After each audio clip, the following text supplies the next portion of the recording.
Hi everybody, it's Sak here from LindSak. I'm joined today in our new series of conversations with market leaders with Clare Chambers from FE Matters. She owns FE Matters and formerly was a performance marketer, having spent years in the industry, as well as now doing lots and lots of work with lots and lots of providers around apprenticeships, employability and digital marketing as a whole.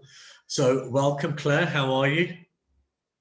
Thank you. I'm very well, thank you. Well as one can be in a lockdown. Yeah. So Claire, for people who don't know about you and FE Matters, kind of who are you, what do you guys do and where do you fit into the market? Yeah, so FE Matters is a fairly new company, but I've been working as a content developer behind the scenes for a number of years, working with many different kind of training providers and skills providers on a one-to-one basis. Transferring my knowledge and skills from the digital sector into developing digital marketing programs. So that's really the one that I kind of specialize in, but I've started to branch out into other marketing standards and also ones like sales and the junior content producer standards as well. So that's really where I've come into it. I was a trainer and then a content developer, and then now I'm establishing a bigger company and offering with FE Matters. It sounds exciting, Claire, especially in that kind of digital, the marketing and the content production side of things, only because providers right now are looking at delivering and launching their own apprenticeships, but also engaging with their target audience is so important digitally as well. You know, it's not just about leaflets and brochures anymore. So from what you've seen, what do you think the skills providers and provision and sector in general could be doing better? Well, I mean, for a start, I think it's really good to kind of come at the development of the content with expertise. What a lot of providers seem to be doing, in my experience, is kind of working with people who maybe haven't got quite as much sort of hands-on marketing expertise on multiple different projects in multiple different sectors. So I think having that kind of knowledge to enrich your program and make it more bespoke will help to kind of set different training providers against each other in a more competitive way. And as our slogan says, help them to compete in the digital economy. So yeah, just really taking a more bespoke approach to the program and leveraging that expertise that maybe they don't necessarily have in-house. And Claire, I mentioned earlier with the digital space kind of evolving both from a delivery perspective of providers trying to deliver in the digital space and actually equally and probably more importantly engaging with learners now. What could providers do better to engage with their target audience?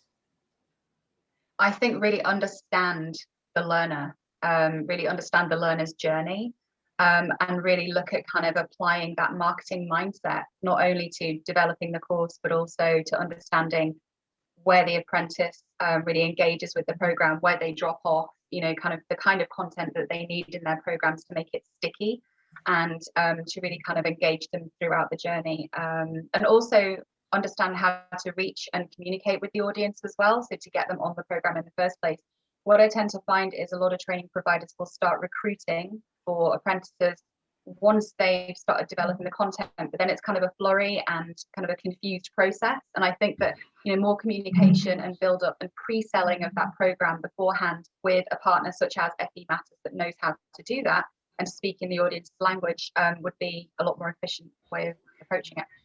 And Claire, do you have almost like something that people can subscribe to keep up to date with the stuff that you're doing? Certainly, yeah. So what we're going to be doing more of, and what I've started doing a little bit of so far, is building a newsletter list. So nice. We have blog content, sort of must-reads on the website, which anybody can kind of have a look at. But then also, if you want to get more developed content, so case studies and sort of looking at the tactics and strategies that we're using with other providers on a sort of a generic case study, but getting those ideas in that format in your inbox, then you should subscribe to the newsletter. No, and a lot of people, and I've seen it, obviously S-Nice recruits into colleges and training companies, but I've seen it a lot over the last 12, 24 months of people starting to deliver digital marketing. I've seen more of a trend now of organisations considering the junior content producer level 3. What are your thoughts around that? Yeah, it's a really good point that you make, and I've received quite a lot of inquiries about that just within the kind of apprenticeship groups and things, people looking for resources on it, because it is really, it's a branch of digital marketing when you actually dive into the curriculum and look at it. So I would say that for those companies that are kind of looking at more of a content marketer role within their company, the JCP standard might be a little bit more suitable for them. And that can be tailored to video or audio podcasting or whatever kind of content they're going to be dealing with on a regular basis. Whereas with DM3, that tends to be for more of an all-round marketer. So there is a distinction there, and I think they might get more value out of JCP by doing that. And Claire, as we're seeing the popularity of these digital marketing content producer standards being delivered, how can providers compete and differentiate themselves? I would say, again, it's about making them as customized and bespoke for the employer as possible. So whether that's through the branding that they use to deliver the content, understanding really how the learners are going to be kind of using that learning in their everyday job, and not just delivering a generic program, which a lot of providers tend to do when they don't have the expertise to kind of tap into when they're developing the content. So yeah, it's about really understanding the whole journey, what they're going to do after the apprenticeship, and really how they want to become, you know, in their career thereafter. What a lot of people don't realize about digital marketing is that it's such a broad field, but people do tend to end up quite siloed in it and not necessarily doing everything. So the bigger the company, the more kind of siloed the team will become in terms of people looking after paid search or content marketing only. And you will know just from running your own business that it's impossible to kind of do everything. So T-shaped marketing or kind of an all-round marketer is such a thing, but eventually they do tend to silo off, and that's why I think it's worth looking at kind of JCP for more siloed set of skills on content, if that's more your game. And Claire, one of the, well, I suppose one of the key threads that have come through our conversation is around this expertise in digital marketing. And I think one of the age-old questions is, do we develop in-house or do we engage with a consultant? And I suppose, Yeah, what are your thoughts on that? Yeah, I've talked to a lot of people in the sector about this. There's obviously the tendency for companies to want to hire in-house for cost reasons. You have to really think about the value of the content that you're getting. So if you're using somebody in-house to do it, they might not have been a very experienced marketer and hands-on marketer outside of their job. So they've been used to kind of working in one sector. The knowledge isn't as diverse. And one of the things about digital marketing is the fact that it changes all the time. So you need somebody with their finger on the pulse, as well as the knowledge, skills, and expertise in the teaching and education environment. So that's really how I'm looking to build my team of contractors going forward, and also the angle that I come at it from. So you get a lot more value by plugging in that expertise, and kind of we can also hit the ground running a lot faster if we're kind of a contractor rather than somebody who has to come into the role, be trained up in the company, and then, you know, then start trying to find the time within their job to create that content. So I think that's really how they differ, but it will depend on the size of the company and what their longer term goals are. But I think that there can be a lot of value gained from bringing on contractors. And Claire, do you know what? I think you're so right on that, because digital marketing in this space is ever evolving. I mean, there's new social platform that, you know, I'm clearly not down with the kids anymore. I haven't been for a long time. Oh, come on. But I suppose unless you, like you said, you have your finger on the pulse and you know what's happening in the marketing world, both from a content delivery perspective, but then also a wider piece around engaging with your target audience to put them onto program. You'll only ever know what you know when you're developing it in-house, I suppose, isn't it? Exactly, you know, and I've read a couple of articles as well on places like FE Week where they're talking about the value of dual professionalism. It's really hard to find those sorts of people that, you know, have grown and sold marketing companies, have their finger in different digital pies, you know, and have other things spinning while they're doing a job. So most of the time people are only getting, you know, the content of a quality that is from like an employee with one perspective. So I think that's something that a team where they are dual professionals can really help, because, you know, they know about the latest case studies, they know about the latest techniques and the emerging platforms, like you say. So. And Claire, if I'm watching this video right now and I resonate with a lot of the messages that you're saying, and I want to explore, the junior content producer and digital marketing. What should I be doing when I call you? Almost, what questions would I be asking when I call you?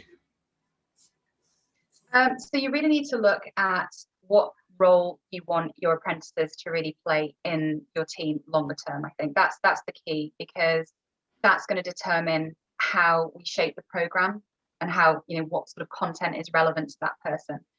It's good to get an overview, but it's really good to kind of make it more bespoke for that person. So really, you need to understand where you want your team to go longer term, and what that apprentice's role is going to be. And the other thing is, I think that you need to really think about how quickly you want to develop the content. We tend to offer kind of things on different tracks, so that we can work with you as a partner in a fast and a slow pace as well, kind of helping you with some ancillary services, sort of like quality and that sort of thing. So yeah, it's really about understanding where your strengths are as a team to begin with, and then looking at how the program can kind of plug in and fill in those gaps and make it as bespoke as possible. And that's how you're going to differentiate yourself from other training providers as well. And Claire, I know from previous conversations, am I right in thinking FE Matters, you guys can offer consultancy kind of on a day rate basis, you can do mini projects, and then the whole kit and caboodle? Yeah, that's right. So I can do the daily rate, as you say, and work with them kind of on an ongoing basis or as and when needed, or sort of offer more of a retainer where we'd work on a fast track, a medium track, or a long term, maybe 12-month track, where we can deliver the content as a kind of staggered process rather than demanding, sort of a lot of money up front for the whole thing. And I think that helps us to kind of iron out the kinks as well. If we have, some areas that need changing along the way, it makes it a lot easier if you're working with them long term. So yeah, we are developing a few different tracks for that. I'm also developing a proprietary tool, which I'm not going to say too much about right now, but that is to help to collaborate with the employer and the provider and kind of encourage stakeholder collaboration to mine that subject matter expertise and help us to create the most bespoke program possible. So that's hopefully going to be coming soon. No, it sounds exciting. I'm looking forward to that, Claire. So guys, you can reach out to Claire. She's advertising on LindSak at the moment. She's mentioned she's got a subscription list for weekly newsletters. Is it right, weekly or periodically? Yeah, tips, insights, newsletters to really kind of arm the FE sector and really be there. Well, long term, I'd like FE Matters to be kind of the growth partner, the marketing and sales growth partner for the sector. So that's the long term goal. No, perfect. Well, guys, reach out if digital marketing junior content producers on the roadmap. Claire clearly knows what she's doing. Claire, it's been an absolute pleasure. Thank you for taking time out to speak to us. Thank you. And hopefully speak to you very soon. Nice to see you. You Thank too. you. Take care. Bye.